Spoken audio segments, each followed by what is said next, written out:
ওয়ার্ডপ্রেসের theme পরিবর্তন করা শিখব।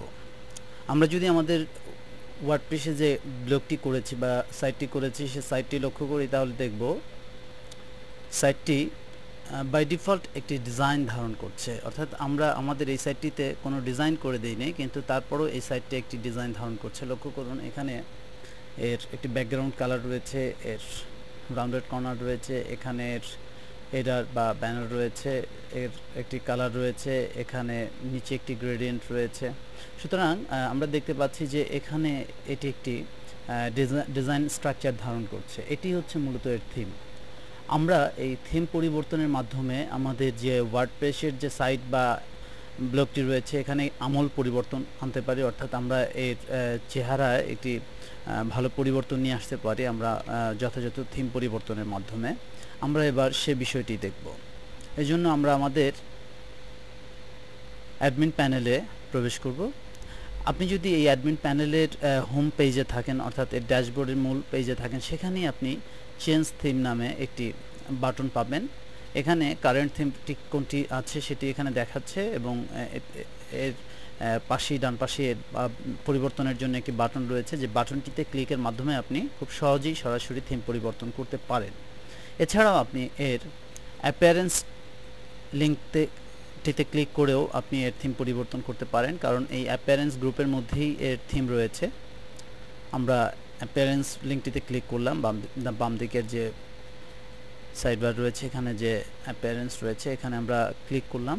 লক্ষ্য করুন, এখানে ক্লিক করার কিছুক্ষণের মধ্যেই আমরা দেখতে পাচ্ছি ম্যানেজ থিম। এখানে আমাদের কারেন্ট যে থিমটি রয়েছে সেটি এখানে প্রদর্শিত হচ্ছে এবং এর নিচে অ্যাভেলেবেল থিমস রয়েছে, অর্থাৎ এখানে অন্যান্য যে থিমগুলো অ্যাভেলেবেল তার একটি তালিকা এখানে রয়েছে। এবং শুধু এ কয়টি না, এখানে পেজ বাই পেজ আরও থিম রয়েছে। আমরা যদি 3 নম্বর পেজে যাই বা 2 নম্বর পেজে যাই, সেক্ষেত্রে আমরা আরও বেশ কিছু থিম এখানে আমরা দেখতে পাবো। এই থিমগুলো থেকেই আপনি আপনার পছন্দসই যে কোনো একটি থিম নির্বাচন করে দিতে পারেন এবং এই থিমের উপর ভিত্তি করেই আপনার যে ওয়ার্ডপ্রেসের ব্লগটি আছে এটি পরিবর্তিত হবে বা এটি সেই রূপ ধারণ করবে। আমরা সে বিষয়টি এবার করে দেখব। লক্ষ্য করুন, আমরা তৃতীয় পেজে এসেছি এবং তৃতীয় পেজে আমরা আরও কিছু থিম এখানে দেখতে পাচ্ছি।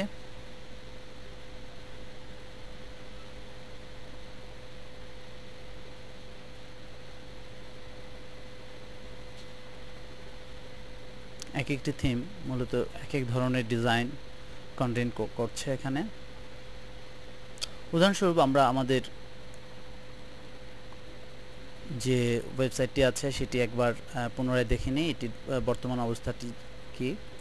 এবার আমরা এখান থেকে একটি থিম আমরা নির্বাচন করব।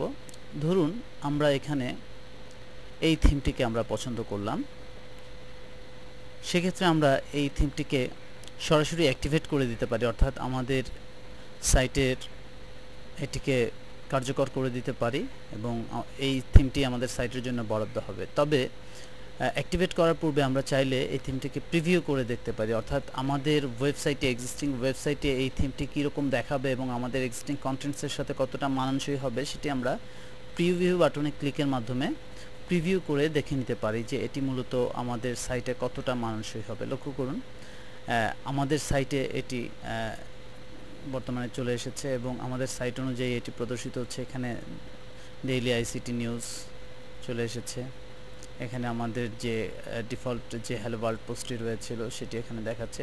সুতরাং এটি দেখতে এরকম হবে। আমরা যদি মনে করি যে না, এই থিমটি আমাদের জন্য পারফেক্ট, তাহলে আমরা এটি অ্যাক্টিভেট করতে পারি। সেটি অ্যাক্টিভেট করতে এখান থেকে অ্যাক্টিভেট নিউজ পেইন এই লিঙ্কটিতে ক্লিক করলে এটি অ্যাক্টিভেট হয়ে যাবে। অন্যথায় আমরা যদি চাই যে না, এই থিমটি আমরা ব্যবহার করব না, তাহলে এটি আমরা ক্লোজ করে দিতে পারি।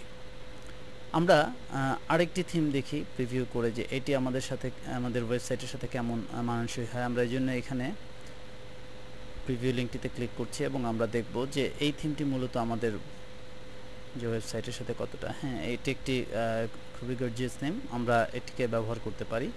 সুতরাং আমরা এখান থেকে এই অ্যাক্টিভেট লিঙ্কটিতে ক্লিক করছি। অ্যাক্টিভেট লিঙ্কটিতে ক্লিক করার সাথে সাথে আমাদের পূর্ববর্তী যে থিমটি ছিল সেই থিমটি অফ হয়ে এটি কার্যকর হবে। লক্ষ্য করুন, আমাদের কারেন্ট থিম হিসেবে ওশিয়ান মিস্ট থিমটি চলে এসেছে। এবার আমরা যদি আমাদের যে ওয়েবসাইটটি আছে অর্থাৎ http://dailyict.wordpress.com এটিকে আমরা রিফ্রেশ করি বা রিলোড করি, তাহলে দেখব যে আমাদের পূর্বের যে থিমটি ছিল সেটি অকার্যকর হয়ে নতুন যে থিমটি সেটি কার্যকর হয়েছে এবং এটি দেখতে বেশ গর্জিয়াস মনে হচ্ছে এবং বেশ ভালো লাগছে। সুতরাং এভাবে করে আপনারা আপনাদের যে ওয়ার্ডপ্রেসের প্রত্যাশিত থিম আপনারা পরিবর্তন করতে পারেন এবং আপনাদের ওয়েবসাইটকে আকর্ষণীয় করে তুলতে পারেন।